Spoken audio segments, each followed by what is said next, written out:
എൻ്റെ കൊച്ചു കൃഷി കണ്ടോ, ഒരു തക്കാളി പിടിച്ച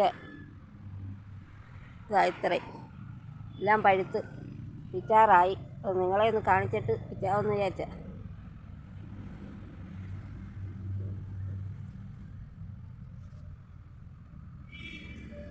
നമ്മൾ വേണ്ട രീതിയിലെല്ലാം നോക്കാമെങ്കിൽ നമ്മുടെ വീട്ടിലേക്കുള്ള ആവശ്യത്തിനുള്ള തക്കാളി ആയാലും ചീര ആയാലും എല്ലാം നമുക്ക് കൃഷി എടുക്കാം. അതിന് ഇച്ചിരി സമയം അതിനു വേണ്ടി കണ്ടെത്തണം. എൻ്റെ കൊച്ചു ഈ കൃഷിയിൽ ഞാൻ ചെറിയ രീതിയിൽ കൃഷി ചെയ്യുന്നത്, എൻ്റെ കടയുണ്ടേ, കടയിൽ നിന്ന് വന്നാണ് ഞാനിതെല്ലാം ചെയ്യുന്നത്. ഇതാണ് പച്ചച്ചീര.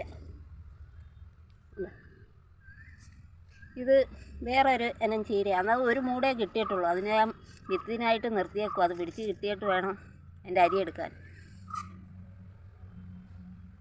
എല്ലാത്തിലും നട്ടിട്ടുണ്ട്, ഒക്കെ പിടിച്ച് വരുന്നേ ഉള്ളൂ. ഇതാണ് ചുമന്ന ചീര. നമ്മളതിൻ്റെ അതായ രീതിയിൽ വളം കൊടുത്ത് നോക്കാമെങ്കിൽ നമുക്ക് തോരൻ വെക്കാനുള്ള ചീര കിട്ടും. ഇതാണ് വെള്ള കാന്താരി. ആവശ്യത്തിനുള്ള കാന്താരിയൊക്കെ കിട്ടുന്നുണ്ട്. കൃഷി ചെയ്യണമെങ്കിൽ അതിൻ്റെതായ രീതിയിൽ അതിൻ്റെ പുറകെ തന്നെ നിൽക്കണം. ഇത് ഞാൻ കടയിൽ നിന്ന് വന്ന് ചെയ്യുന്നതാണ് ഇതെല്ലാം. ഇത് നമ്മൾ വീട്ടിൽ നിന്ന് ചെയ്യാമെങ്കിൽ നമുക്ക് എല്ലാം നട്ടുപിടിപ്പിക്കാം.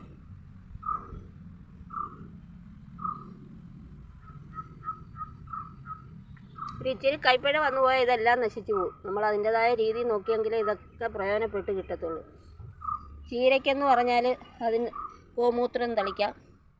പിന്നെ അതുപോലെ തന്നെ ചാരം, കരിയിലച്ചാരം, അത് കലക്കിയൊന്നും ഒഴിക്കണ്ട. കരിയിലച്ചാരം പൊടിയായിട്ട് അതിൻ്റെ ചവിട്ടി ചേറിയിട്ട് വെള്ളം നല്ലതുപോലെ ഒഴിച്ചു കൊടുത്താൽ മതി. ഒരു പാവൽ പിടിച്ച് കിട്ടിയിട്ടുണ്ട്, പ്രയോജനപ്പെട്ട ഭാഗ്യം.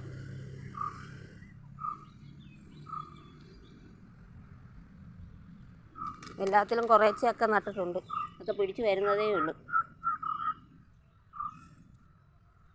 ഭയങ്കര വെയിലാന്നേ. ഈ ടെറസിൻ്റെ മേളിലാണ് നട്ടേക്കുന്നത്. ഒരു താങ്ങും തണലും ഇല്ലാത്ത വെയിലാണ്.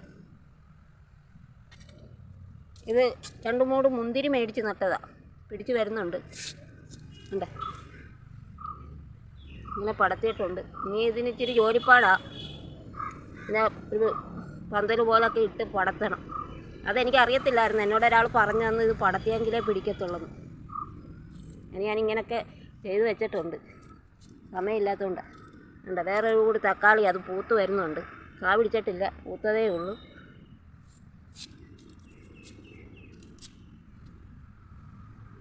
ഇതൊരു മൂട് നീലക്കാന്താരിയാണ്. അതെല്ലാം പിടിച്ച് ഈ പരുവമായി, ഒത്തിരി പിടിച്ചിട്ടുണ്ട്. അപ്പോൾ കുറച്ചുണ്ടായിരുന്നു, പഴുത്തതുകൊണ്ട് ഞാനങ്ങ് പിടിച്ച്. ചീനക്കമ്പും ഒക്കെ നട്ടിട്ടുണ്ട്.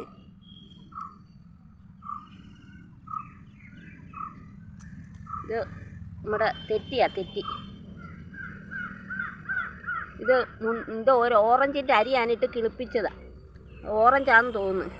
ഇതെല്ലാം ഞാൻ ഇപ്പം എൻ്റെ മോള് താമസിക്കുന്നിടത്ത് എൻ്റെ വീട്ടിലായിരുന്നു. അത് അവൾ നോക്കാൻ, വെള്ളം ഒഴിക്കാൻ അറിയില്ല, ഇതങ്ങ് ഉണങ്ങിപ്പോയതായിരുന്നു. ഇത് ഈ തെറ്റി ഇതെല്ലാം ഉണങ്ങിപ്പോയി. ഞാൻ പിന്നെ ഇവിടെ കൊണ്ടുവന്നത് വെള്ളം ഒഴിച്ചപ്പോൾ എല്ലാം കിളിച്ച്. ഇവിടെ കറിയാപ്പുണ്ട്. അതുകൊണ്ട് ഇതും തക്കാളിയാണ്, അതും പൂത്ത് വരുന്നു. വഴുതനമൊക്കെ അങ്ങ് ഉണങ്ങിപ്പോയതാണ്, ഞാൻ വിട്ടത്. അത് കിളിച്ച് വരുന്നുണ്ട്. പനിക്കൂർക്ക, നമുക്ക് പനിക്കായാലും ചുമയ്ക്കായാലും എല്ലാം ആവശ്യമില്ല നമ്മുടെ പനിക്കൂർക്ക. അങ്ങനെ ഒരു ചെറിയ കമ്പി ഞാൻ കൊണ്ടുവച്ചതാണ്, അത് പിടിച്ച് ഇത്രയായി. ഇത് പച്ചച്ചീര ഉണ്ടോ, അതും പൂത്ത്. ഇത് പച്ചമുളക്, എല്ലാ ചീര ഉണ്ടേ. ഇത് ഞാൻ ഒരു കൂട് കോവൽ നട്ടുപിടിപ്പിച്ചതാണ് കേട്ടോ. പക്ഷേ അതാണ്ട് ഇത്രയാകുമ്പോഴേ ഇതങ്ങ് പഴുക്കുക. അതുകൊണ്ട് വലുതാകുന്നില്ല. എന്താ പ്രശ്നമെന്ന് ഞാൻ പല രീതിയിലും വളങ്ങളിട്ട് നോക്കി, പക്ഷേ ഇതിങ്ങനെ ആകുക. എന്ത് ചെയ്യുമെന്ന് എനിക്ക് ഒരു പിടിയുമില്ല. നിങ്ങൾക്ക് ആർക്കെങ്കിലും ഇതിൻ്റെ കുട്ടൻസ് അറിയാമെങ്കിൽ എനിക്കൊന്ന് പറഞ്ഞു തരണേ. ഇതുണ്ടോ, നിറച്ച് പൂക്കുന്നുണ്ട്. നിറച്ച് പൂക്കുന്നെന്നും പറഞ്ഞാൽ പോരെ, നിറച്ച് പൂത്ത് ഇതുപോലെ അങ്ങോട്ട് കാ വന്നിട്ട് അതെല്ലാം അങ്ങ് പഴുത്തു പോവുക, ഉണങ്ങിപ്പോവുക. എന്തുവാ കാര്യമെന്ന് ഒരു പിടിയില്ല. പക്ഷെ ഭയങ്കര വിഷമമുണ്ട് കേട്ടോ. 10 എണ്ണമെങ്കിലും നമുക്ക് ഇതിൽ നിന്ന് കിട്ടിയെങ്കിൽ ഒരു സന്തോഷമുള്ളൂ. വെച്ച് പിടിപ്പിച്ചിട്ട് നിറച്ച് പൂക്കുന്നുണ്ട്.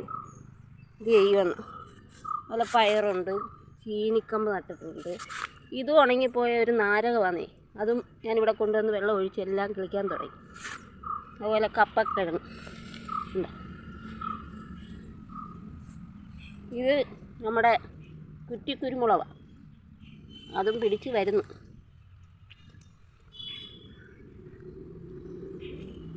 അതുപോലെ ഒരു ചെറിയ കമ്പിയാണ് ഒരിടത്തുനിന്ന് കൊണ്ട് ഓടിച്ചു കൊണ്ട് വെച്ചതാണ്.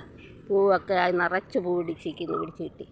അതുപോലെ 150 രൂപ കൊടുത്ത് ഞാനൊരു കടലാസ് ചെടി മേടിച്ച് നിറച്ച് പൂ പിടിച്ചെന്ന് പറഞ്ഞാൽ നിറച്ച് പൂ പിടിച്ച് നല്ല രീതിയിൽ കിളിച്ചിരുന്നത്. ഇത് ഉണങ്ങിപ്പോയി. അത് ഞാനിവിടെ കൊണ്ടുവന്ന് വെള്ളം ഒഴിച്ച് കിളിപ്പിച്ച് അതിപ്പോൾ പൂവും പിടിക്കാൻ തുടങ്ങി.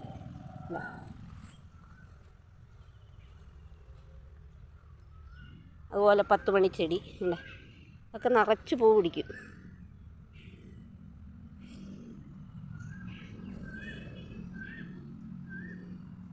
കൃഷി ഇതാണ് എൻ്റെ കൊച്ചു കൃഷിത്തോട്ടം.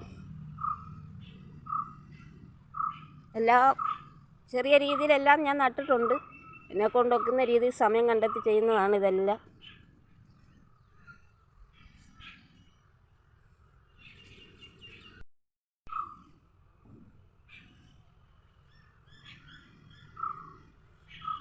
ചീര പാവി കിളിപ്പിച്ച് നിർത്തിയിട്ടുണ്ട്. ഇനി കുറച്ചൊക്കെ പിഴുത് നട്ട്, ഇനി ബാക്കി പിഴുത് നടാനിരിക്കുക. ഇനി ഞായറാഴ്ചയാണ്, എന്നാൽ ഇന്ന് നടാമെന്ന് മേടിച്ചാൽ ഞായറാഴ്ച ഒരു ദിവസം ലീവ് എടുക്കുക, എന്നെങ്കിലേ ഇതൊക്കെ നടാനും നോക്കാനും ഒക്കെ പറ്റത്തുള്ളൂ. അല്ലാത്ത ദിവസമൊന്നും സമയമില്ല. പിന്നെ എൻ്റെ വീഡിയോ ഇഷ്ടപ്പെട്ടേ എല്ലാവരും ഒന്ന് ലൈക്ക് ചെയ്തേക്കണേ. ഞാനിപ്പോൾ അധികം വീഡിയോ ഒന്നും ഇടുന്നില്ല, സമയമില്ലാത്തതുകൊണ്ടാണ്. എന്നാലും എന്നെ ആരും മറക്കല്ലേ, ലൈക്ക് ചെയ്യണം, ഷെയർ ചെയ്യണം, കമൻറ്റ് ചെയ്യണം. അടുത്ത വീഡിയോ ആയിട്ട് ഞാൻ ഉടനെ എത്താൻ നോക്കാം കേട്ടോ. ബായ്.